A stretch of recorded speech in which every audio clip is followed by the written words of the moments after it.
Gubernatorial hopeful Steve Hilton has booked his ticket for the November midterms. CNN projects that his 25% or so will be enough to advance. He will face Democrat Xavier Becerra, who has been endorsed by outgoing California Governor Gavin Newsom, former Vice President Kamala Harris, and basically the entire Democratic establishment tonight. President Trump has backed Hilton. We want to bring in Steve Hilton live, who's joining us from LAX, where he's about to catch a plane. But we appreciate you finding some American flags and looking very official. Exactly. Great to be with you, Alex. We've got to make it look right. Good to see you. So you're a former British government official. You moved to the U.S. in 2012. You became a citizen in 2021. And now you're one of two people on the ballot to become the next California governor, the Republican nominee to be California governor. How are you feeling? And could you even imagine this a few years ago? That's a great question. Probably not. But I love this state so much. As you mentioned, moved here in 2012 with my wife and my two sons, taught at Stanford, started a business, had a whole new career in the media. And I love California. I can see that, like so many people can see, it's going off track. And I felt that I couldn't just stand by and do nothing. I've got business experience in government, making reform happen.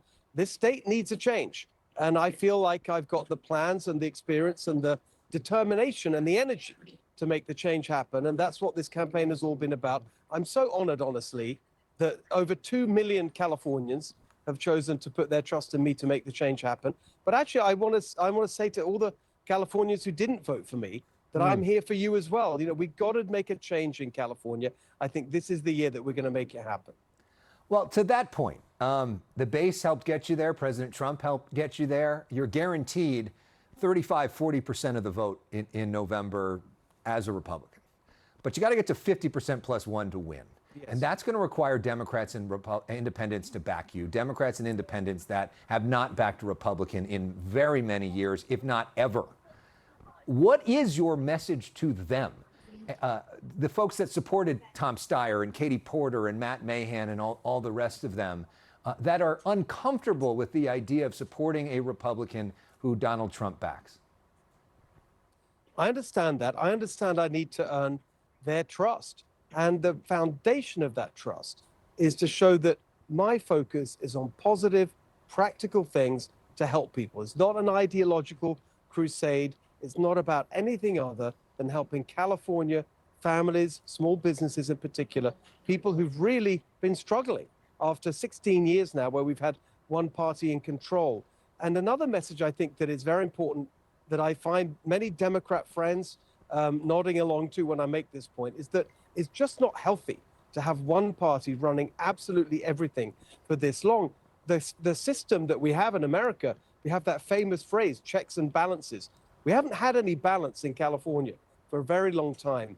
And I think that's an argument that people respond to. And I think that the simple, practical things I'm talking about, your first $100,000 tax-free, $3 gas, cut your electric bills in half, a home that you can afford to buy, the policy reforms that bring about those changes. These are things that actually, once you get into the details, really command broad support. I think we've got to get behind the kind of caricatures and talk about practical things to help people. That's the basis of this campaign. Spencer Pratt ran to be a check and balance on what's happening in Los Angeles. It does not appear that he's going to make the top two.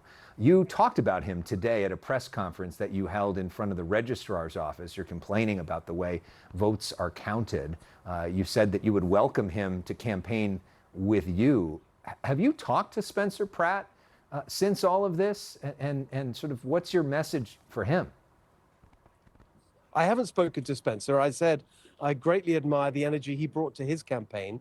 And not just the campaigning. He got a lot of attention for his ads and videos and all the rest of it. But actually, he had some very good, serious, substantive plans, in particular on homelessness, that very much mirror my approach. And so my message is, if you want to work together, that's great. But look, it's a lot of work for running these campaigns. I know that. And I expect he wants some time to think about what just happened. But my door is open, not just to Spencer, but actually to anyone, actually from any party who wants to work with me to bring some positive change to California. I think change is what people want. It's not working out the way Yeah.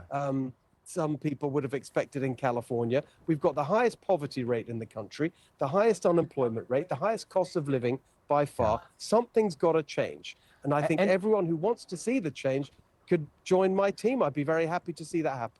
To follow up on your point about Spencer Pratt and homelessness, what he told me about his homelessness plan was essentially that he wanted to mandate treatment and force people out of Los Angeles to a treatment center, move them away from here, where they would have no choice but to get treatment for drug and alcohol.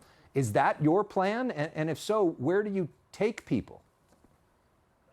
That's definitely the direction we need to go. That's something I've been working on for a long time, actually, with experts in the field who, you're never going to get people healthy again, who have mental health problems, who have addiction, if they're stuck in the same toxic environment and same situation on the streets. You've got to get them out of that environment. We're a big state. There's a lot of space. There's a lot of room to build.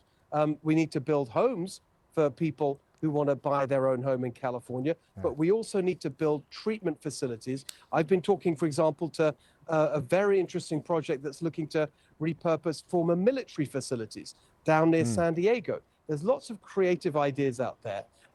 We've got to do something different because what we're doing right now obviously isn't working. Well, Steve Hilton, I could talk to you all night, but I know you got a flight to catch, so I want to let you do that. Thank you so much for joining us. Safe travels, and congratulations on making the top 2. Thank you, Alex. See you soon. Coming up, NASA reveals the crew